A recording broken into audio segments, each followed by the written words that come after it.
Hello and welcome to the 14th episode of the Comic Book Network. I'm your host, Ian. And I'm your co-host, Ethan.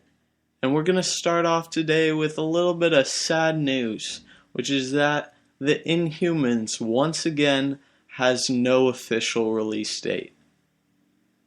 Yes, I knew about this and I am saddened deeply. I can tell from your very monotone, tragic speech right then.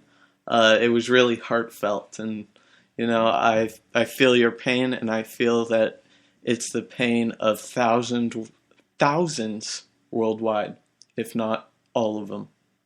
All of them. Every single one. All of the people, including the pets. The pets are not people.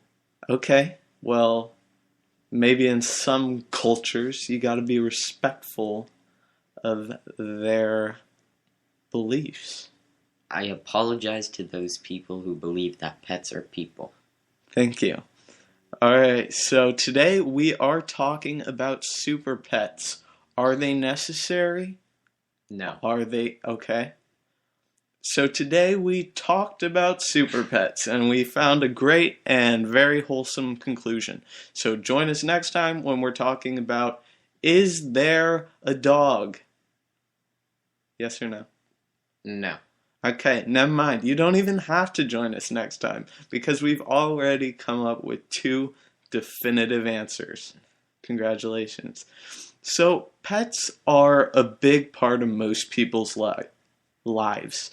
And we see that sometimes in comics, but it's hard to approach the idea of pets for superheroes without adding sort of a humorous undertone. Right. There's no way to really have a serious superhero pet. Bat-Cow was pretty serious. Pretty serious. As serious as it can get, Yeah, but I don't feel as though really anyone can not see a pet, a superhero pet, and kind of chuckle a bit. Which is kind of strange, though, because pets are so ingrained in the culture that we live in, and the culture where pets are people, especially there. But it's just a big part of a lot of people's lives. Like I said, it's a part of their families, and it's weird that having those aspects of people's lives shown in comics is such a funny or entertaining thing. But I suppose at the same time it does make sense because there's some dark tones that are very difficult to add pets to and not seem humorous. I think a lot of times the adding pets that makes it seem funny is because it's then it's real life, It's right. Like boring old dull real life that you read comics to escape from. And so now it's kind of funny that they would have that in them. Yeah, I do have a dog named Crypto who occasionally flies in a cape. So, yeah, it definitely draws me to reality. Yes, yeah. And actually, this is kind of a funny coincidence, but I went to a detective the other day, and he was a chimpanzee in sort of an old Shakespeare's costume. Well, and by Shakespeare, of course, I mean the famous Sherlock Holmes. those aren't the same. I know, I totally missed it. They are it was so not bad. the same. I'm sorry. I'm quitting the podcast, actually. You were fired. Okay. 3 weeks ago. Yeah, well, hey, that's just technicality, right? Yeah. Oh, I did get repossessed. My car is actually gone now. My home, my bird, funnily enough. I used to have a bird named Redwing. Did you know that? I actually could have guessed that because I see you reading off the Wikipedia Oh. of superheroes' pets. Well, I am hurt. But I did know Red Wing before, and we know that he's going to be seen in the MCU in Civil War. Obviously not as the Falcon itself, but as more of a robotic sort of companion. And I think that's sort of an interesting approach to a pet in the MCU, in the movie universe. Yeah, that interests me that they're gonna have a comic pet in the Marvel Cinematic Universe because, I mean, you've seen how successful pets have been in, like, comics and stuff, so you think maybe they'd leave it out? Yeah, well, I don't know. It interests me. I'm glad they have it as at least as a nod to Red Wing as Falcon's, loyal companion. But I think it was also very smart of them to make him robotic, make him kind of modern, make him more of a useful eye in the sky sort of device. Yeah.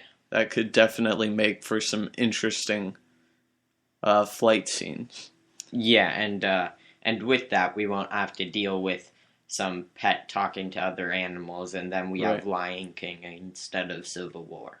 Yeah, I did like Lion King. It was pretty. It was a pretty great movie, especially when Nemo finally found his dad. Yeah. That was probably my favorite part. I thought it was pretty surprising, though. Yeah, definitely. But when he does meet, Woody, and finds out that Woody's his real dad, it's kind of a big plot twist there, and I think it was a very interesting road for them to go down. Well, they didn't go down the road. It wasn't. Wasn't flying. It was falling with style. It was a flying carpet, actually. So It was indeed flying. And remember, you can rewatch that in Avengers, The Lion King, the movie, the Pixar, the Marvel. 3D. IMAX. Everything. That 10 cents right in my pocket just then for mentioning that great and stellar movie. All right, moving on. Let's talk about what pets we would like to see in comics. Now, these aren't going to necessarily be realistic or at any way feasible or good. Yeah, but we both picked characters and we both picked animals that might fit said characters. So, what did you come up with? So, I was thinking, what are some characters that could use pets? Right. And I came up with nothing, so I decided to simply go off of one of my favorite characters, Taskmaster. Not Thanos. Thanos was a close first. Okay, definitely. But I had to go with second place so that Thanos could develop. Naturally. Anyways, so what is it that Taskmaster needs? Well, his money. He could use some money, actually. Yes. But his main power involves seeing other people's moves and taking them. And in order to take the movements and the fighting style, he has to see it first. Right. So, I decided, hey, let's get like a puma or something, Right, exactly. That's definitely where my mind leapt to. It's the logical step, right? A creature that can fight, but, isn't gonna take down the enemies, Right, a mountain lion of sorts. A puma. Right. Anyways, and this particular puma, because it's magic and because it is Marvel, can turn invisible. And so, of course. Basically, because we don't want a puma to be drawn in every single scene, it's just invisible for the entire time until Taskmaster comes up against someone, in which case it turns visible, fights that guy, Taskmaster sees how it fights, and then when he's ready, the puma disappears and Taskmaster goes in using the guy's fighting style and defeats him. Naturally. And what would you name this puma, this cougar, this mountain lion? I was thinking originally Jorge, Okay. but I decided that doesn't really fit the whole. Right, so The whole Fernando mountain it lion. is. Yes, Fernando. But because it's got to be clever, I decided to name him Buffer because he kind of gives Taskmaster some time to buffer and load, Uh-huh. and everyone And hates because him. he's buffer than lions. No, Okay. but because everyone hates buffering, so everyone will hate the Puma, Right. which is why it's Perfect. invisible. That's exactly what you want in a comic. A very hateable side character Yeah. Wow. to direct your anger upon. Alright. Well, for mine, I was originally going to go and have one for, Captain Marvel. And, when you think of Captain Marvel, you immediately think, oh, Cheese. bunny. Okay. Yeah, also cheese, but mostly bunnies. Cheese is another wonderful animal that I was thinking about, but unfortunately, it's too holy for me. Oh, that was bad. That was really bad. I'm disappointed. I'm sorry. It hurts inside. But of course you think bunny, right? And I was like, hey, what's a good bunny name? Jorge. But then you told me about your previous plan, and now I'm kind of a little upset because you didn't tell me you had changed it, but I was going to go with Hoppy, okay? But, come to find out, that's already an established character in the DC universe. Oh. Oh, what a shock, right? Oh. So, what I Hoppy the went Marvel with... Bunny. Exactly. So what I went with instead was a crow, the smartest animal in the universe, as far as we know. I wanted to have a crow because I think it would be the best thing for, guess which character? Thanos. Exactly right. Daredevil. I'm glad you said it. Because like Falcon's Red Wing, I think that Daredevil could use some eye in the sky. Or eyes at all. Yeah, or working eyes. But I also think that a crow would be able to keep up with his sort of acrobatic skill, which is why I decided to call him... Jorge. No, sorry, actually Hoppy was his name, because he's a little crippled bird. Actually, I'm sorry. Actually, I decided to call him Acrowbat. You hate it. You're just looking at me with dead eyes. I mean, I can see through them, and they're blazing with an unearthly fire. I'm so sorry. I thought this would be good because Daredevil has already had a couple seeing eye dogs, including Lightning, the Daredevil dog. But instead, I thought maybe, hey, we can be a little bit progressive here, have a dark and mysterious crow as Daredevil's assistant. And the name, once again, is Acrowbat. You're so depressed right now. You're just pacing the room in stress and anger and outrage. I can't believe this is happening right now. I guess we have to lift the mood a little bit. So I'm going to go on to a game. I love games. Perfect. You'll I'm love dead this. inside now. Oh, okay. I am going to list the name and the species of an animal who's been a pet in the DC universe. Or in the Marvel universe, rather. Can I also get some powers, maybe? Most of powers them about don't them? have powers, so I'm just going to go with That's okay. their names and their species. So, without further ado, let's get on to the first one. You're going to guess which character had this species, this animal. Deal. Alright. Here's the first one. Are you ready? I am ready. Okay. Name. Cat. Ooh. Species.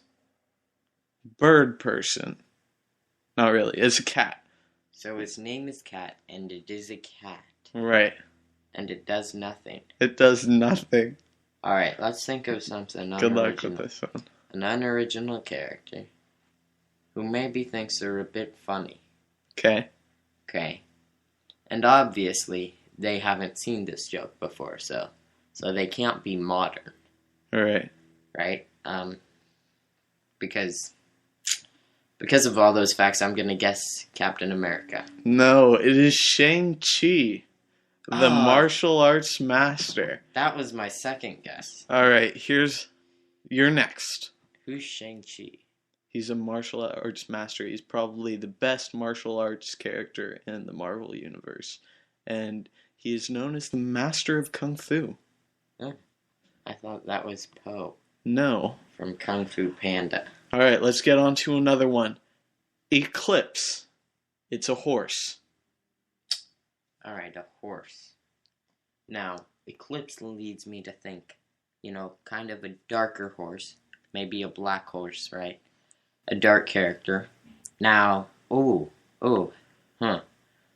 it can't be someone with movement powers. But Eclipse does make me kind of think of Black Bolt. You are way overanalyzing this, and you are not correct. I'm sorry. It is Iron Man's horse. Why does Iron Man have a horse? Why don't you have a horse? Alright. And let's get on to one more. And let's see. I'm gonna hit you with a pretty good one. Parsival. And that's a dog. Parsival. Uh-huh. Parsival. This Parsival sounds kind of like castle. Like golf. You make a par over the castle. You're definitely not overanalyzing this one. Let me finish. Okay. And golf balls are typically round, right? Right. Tell me if I'm correct. Right? You're correct. I'm correct. You know what else is round? Yes. Hearts, if you beat them against the ground long enough until they're round. Oh my goodness. You know who has a heart? Who? Howard the dog. I'm gonna go with Howard the dog. I'm sorry, that is totally incorrect. There is no such character as Howard the dog. But you were close. It is Howard the duck. Ah. Missed by this much. Oh, you know what? I should have done my math better. It definitely has to be a duck heart that you beat against the ground. Exactly. And just one more little cool character here. Did you know that Ultron had a pet? I did not. What do you think it would be? I think it would be a dog. Yes, indeed. He had a dog, and it was a robot named Rex. Huh. All right. So, moving on, we're going to get to our Reads of the Week. So, for this week, I kind of picked a character, picked a theme. My character was Moon Knight. I read a lot about him. I read Moon Knight Volume 3, a little bit of 5, some of the Vengeance of the Moon Knight, and he's just been a really interesting character to read about. So, I'll just pick one of those series, and I'll pick Moon Knight Volume 3. I think it gave a really good intro into his character, and even though it's technically the third volume, it's a very good recap of the origin story. It brings in a lot of interesting characters, and it discusses his schizophrenia in a very dark and malicious sort of way. Um, I think the art was great. It was equally dark, and seeing him break down was a very interesting idea. So, what was your read of the week? So, coincidentally enough, I had 2 reads of the week. The first one was Adventures of the Pet Avengers or something to prepare myself for this episode. And aren't you glad it came in handy? I'm very glad. I'm very glad. So I learned about Falcon's pet, who's Red Wing or whatever. Right? About some frog, Thor frog. Frog. No, Thor frog. I apologize. Thor frog. All And right. he had tadpoles and he fought alligators. It's beautiful. Some saber-toothed tiger who took care of... Was it Khazars by any chance? It might have been. Savage Land? Okay. It was in Savage Land and he took care of some dinosaurs. Right. And then some dragon... Lockheed? Yes. That Nice. is. I'm nailing it. Good guess. A Shadowcats. And coincidentally, I also read about... Lockjaw. No. No? Oh, yes, Lockjaw was in that. But Okay. I also read about Moon Knight. Moon Knight. All Moon right. Knight, Vengeance of Moon Knight. Nice. I read the first one of that. It was pretty good. The colors were... Yeah, the colors they struck weren't me my as odd. favorite. Yeah, I think it was a great series overall, but it kind of varied, and they kind of ditched the storyline halfway through to add quick little storylines, and I think that really detracted from the series. I'm assuming you didn't get that far, but I think the first storyline was really the best, and then the others sort of fell. Yeah. But it's interesting. I love Moon Knight as a character. All right, we're going to go on to our final segment, which is the question or letter of the week. And remember, you can always email us your question or your letter at thecomicbooknetwork@gmail.com. THECOMICBOOKNETWORK Perfect. And you can also find us at thecomicbooknetwork.weebly.com, which has its own little easy way to fill out a quick form and send in your letter through that. And on the form, we do ask for your credit card number and Right, security don't pin. even worry about Don't that. worry. It's absolutely nothing. Strictly so we can know you on a personal level. Right. Yeah, and identity theft was not us. Absolutely not. We know nothing about it. I don't even know why you'd mentioned that, because we obviously... Send us a quick picture of both the front and the back of your ID Right, okay. and credit card. It's going to be fine. We're going to do 2 questions today, one each that caters to our particular strengths. All right, so for me, I am going to name this guy Frederick Wheelbarrow. Cool. Perfect. All right. So, from Frederick Wheelbarrow, who do you think would win in a 3-way brawl between the Caps? And by the Caps, I'm going to go ahead and assume you don't mean the Nazi Cap or any of those weird ones, but rather Bucky Barnes, Falcon, and obviously Steve Rogers. Falcon. No, you're incorrect, and here's why. Falcon has had very little experience as a Captain America, and he's really not that strong. He doesn't have many things that would give him an edge, and I'm assuming this is just because he uses the word brawl. I'm going to go ahead and assume that it's a street fight rather than a random encounter sort of thing. So if we're just going raw power here, without his suit, without his wings, he's got really nothing. He's not very good with his shield. He's fine for Captain America, but he's not stellar in any ways. And he's kind of just weak as a Captain America. He's definitely good, but I think he would probably come out third in that battle. Then that puts him up against Bucky and Steve Rogers. And I think the clear winner there is Steve Rogers. Steve trained Bucky.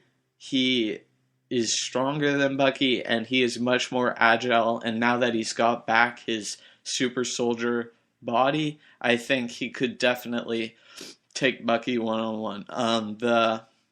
The hard part would be maybe the metal arm, but I think that too would be something that he could work around. Now that would be a harder fight, but Bucky doesn't have the hand-to-hand skill that Captain America has, and he doesn't have the power or the same sort of agility as the super soldier serum gave Captain America. That makes sense. All right, so on to your question. What would you like to name this guy? I'm going to name him, in honor of the $20 bill, Harriet Tubman.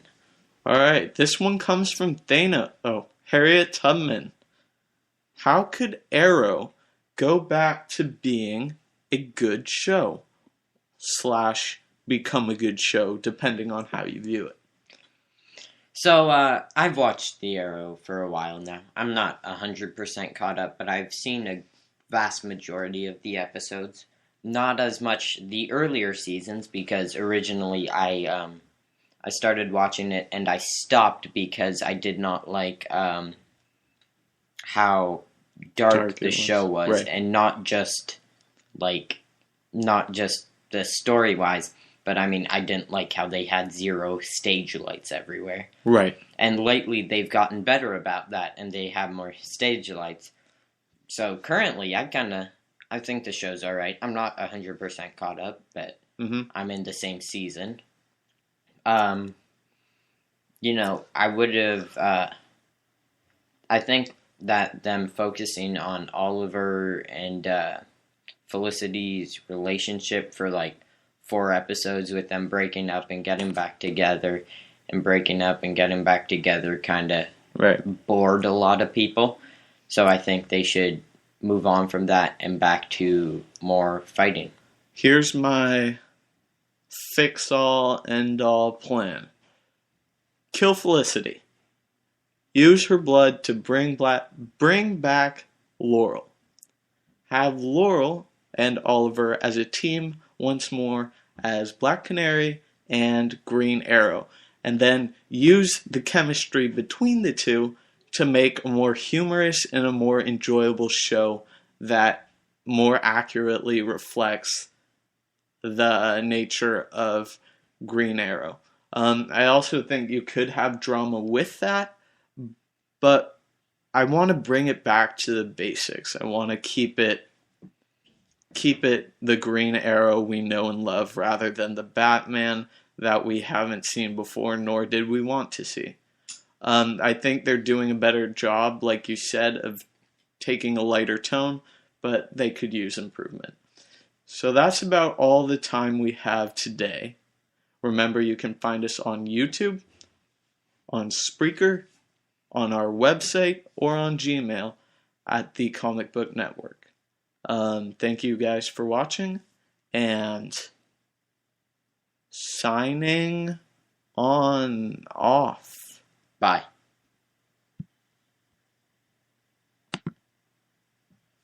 Laurel dies?